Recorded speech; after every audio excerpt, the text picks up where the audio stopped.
Aku bahkan masih bisa mencium bau itu.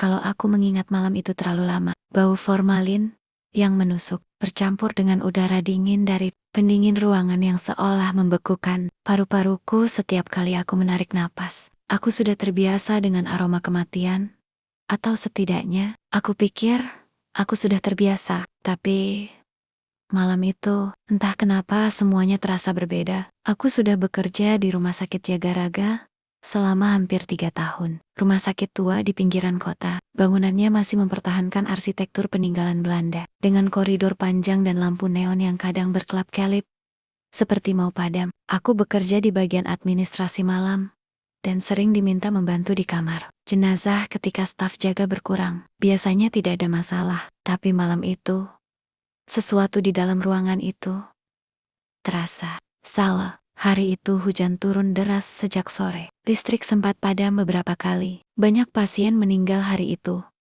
Entah karena usia, entah karena kecelakaan. Kamar mayat penuh. Aku ditugaskan membantu satu-satunya petugas forensik yang tersisa malam itu, Pak Rudi. Tapi menjelang tengah malam, Pak Rudi dipanggil ke ruang jenazah depan untuk mengurus administrasi keluarga pasien. Jadi, aku sendirian di sana, sendirian di kamar mayat. Biasanya, aku tak takut.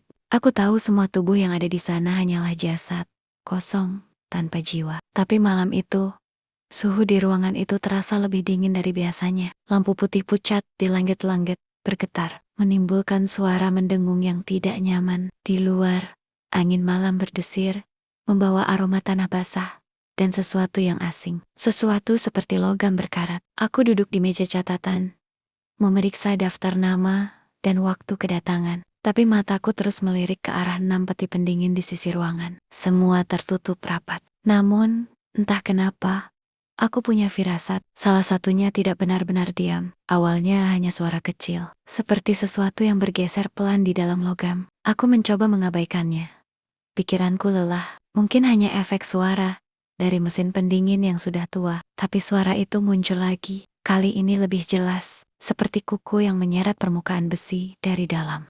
Aku berdiri, menatap deretan lemari pendingin itu, dengan jantung yang mulai berdetak cepat. Angin dari ventilasi mendesir pelan. Kertas di mejaku bergetar, lalu tok-tok. Ada ketukan pelan dari dalam salah satu peti. Tanganku gemetar. Rasionalitasku berusaha melawan ketakutan yang mulai menelan logika. Aku tahu tidak mungkin ada yang hidup di dalam sana. Semua yang disimpan di sana sudah diverifikasi, sudah dinyatakan meninggal secara resmi. Tapi telingaku tidak salah dengar.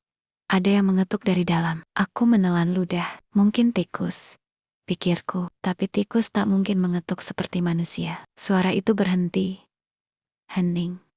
Hanya bunyi hujan deras di luar yang terdengar menembus tembok tebal kamar mayat. Aku memutuskan untuk mendekat. Langkahku berat. Setiap tapak seolah menimbulkan gema di dalam ruangan yang seharusnya tak seluas itu. Aku berdiri di depan peti itu dan mencoba mendengarkan. Tak ada apa-apa, hanya dengung mesin. Tapi ketika aku menunduk, aku melihat sesuatu yang membuat darahku berhenti mengalir. Gagang petinya bergerak sedikit, seperti baru saja ditarik dari dalam. Aku mundur cepat, napasku memburu. Aku hampir berlari keluar, tapi naluri profesional menahanku. Mungkin itu efek tekanan udara, pikirku. Mungkin pintunya longgar. Tapi sebelum aku sempat berpikir lebih jauh, lampu di ruangan itu berkedip.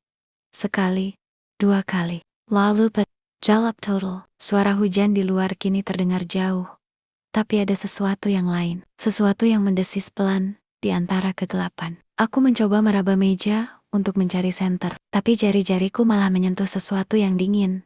Bukan logam, tapi kulit. Kulit lembab. Aku terlonjak mundur, menabrak kursi hingga terjatuh. Detik berikutnya, lampu menyala lagi. Ruangan tampak sama, tapi kursi di sebelah meja kini tidak kosong. Ada noda air menetes di lantai, membentuk jejak dari peti nomor 3.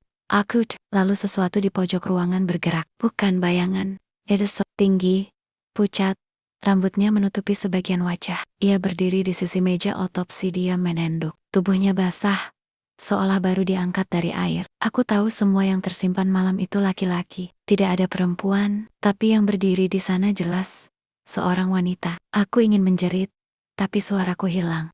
Nafasku, sosok itu mengangkat wajahnya perlahan. Matanya kosong. Tapi aku tahu, ia melihatku. Dari matanya meneteskan air gelap. Bukan darah, tapi sesuatu yang lebih tua dari itu. Ia menggerakkan bibirnya tanpa suara, seolah mencoba mengatakan sesuatu. Lalu seluruh lampu di ruangan bergetar dan mati lagi. Aku tak ingat bagaimana aku bisa keluar dari kamar itu. Aku hanya ingat berlari melewati lorong, menabrak troli, dan hampir jatuh ketika mencapai pintu keluar. Satpam menemukan aku di lantai dekat ruang administrasi. Tubuhku gemetar, dan bajuku basah oleh sesuatu yang berbau seperti air kolam tua. Beberapa minggu kemudian, aku mengetahui sesuatu yang membuat bulu kudukku berdiri lagi. Peti nomor 3 yang aku dengar malam itu, ternyata digunakan untuk menyimpan jenazah seorang perempuan muda yang tenggelam di danau, dekat rumah sakit. Tubuhnya ditemukan 2 hari sebelumnya, dan waktu kematiannya masih belum bisa dipastikan secara akurat. Aku masih bekerja di rumah sakit Jagaraga, tapi sekarang aku di bagian administrasi depan, jauh dari ruang bawah tempat kamar mayat berada. Namun, setiap kali hujan turun deras, aroma formalin itu kembali memenuhi hidungku. Dan di sela suara petir, aku kadang mendengar suara itu lagi. Samar tapi pasti. Tauk, tauk, tauk. Seakan dia masih menunggu seseorang membuka pintu dari dalam.